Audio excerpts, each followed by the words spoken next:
ও, আসসালামু আলাইকুম। আসসালামু আলাইকুম। শুভ সকাল। সকাল সকাল রান্না করতে চলে আসলাম। আমি আজকে রান্না করব, দেখেন, ডিম দিয়ে, ডিম, গাজর, আলু, পেঁয়াজের কলি আর পাতাকপি দিয়ে একটা ডিমের তরকারি রান্না করব। তা ভাই বোনেরা কেমন আছেন? আপনারা নিশ্চয়ই ভালো আছেন। আমিও ভালো আছি আল্লাহর রহমতে। আমি এখন হাঁড়ি বসাই দিলাম।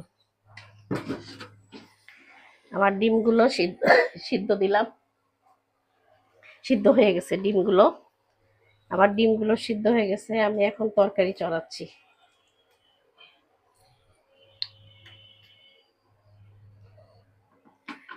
তরকারির জন্য আমি কিছু মশলাপাতি, শুকনা উপকরণ নিয়ে নিছি পরিমাণ মতন। আর আদা রসুন এই যে দিয়ে দেবো। এখন আমি দিয়ে দিচ্ছি পেঁয়াজ।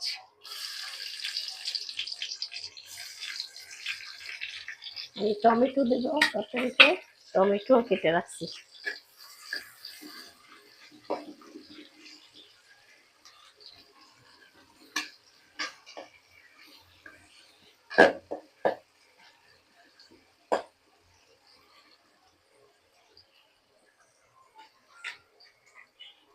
পেঁয়াজটা হতে থাক একটু, এই ফাঁকে আমি পাতাকপিতে পানি দিয়ে দিই।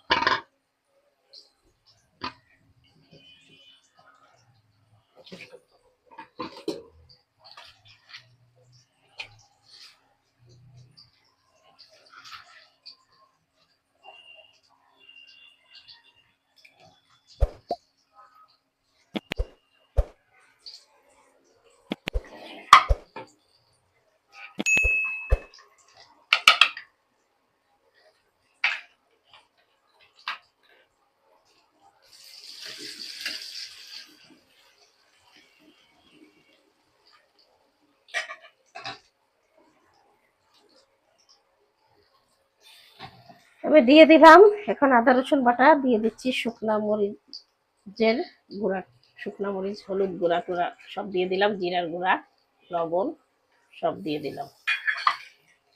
আমি দিয়ে দিলাম এখন গাজর আর পেঁয়াজের কালির সবজি।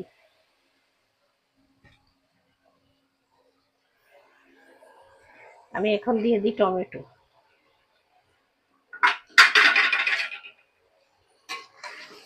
সব একসাথে দিয়ে দিলাম।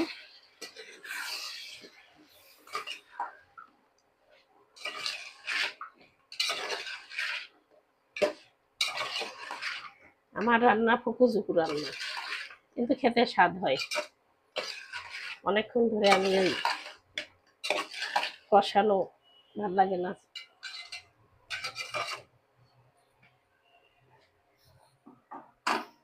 আমি এখন দিয়ে দিচ্ছি পাতাকপি।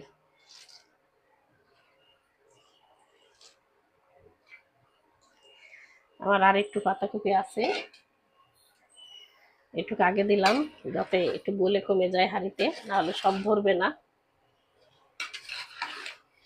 পরে আমি দিয়ে ডিমটা ছিলে নেব।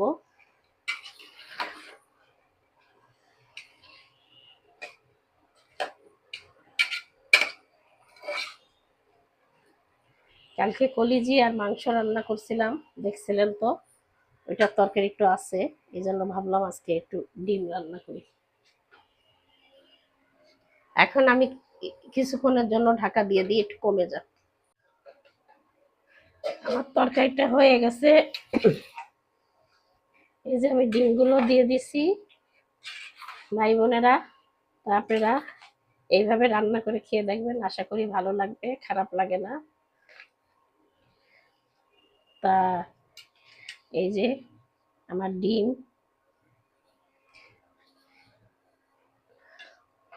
তা বিভিন্ন রকম তরি তরকারি দিয়ে এইভাবে নিরামিষ রান্না করলে ভালোই লাগে, খারাপ লাগে না। আশা করি আপনারা খাবেন করে। আমি এখানেই শেষ করলাম। আল্লাহ হাফেজ।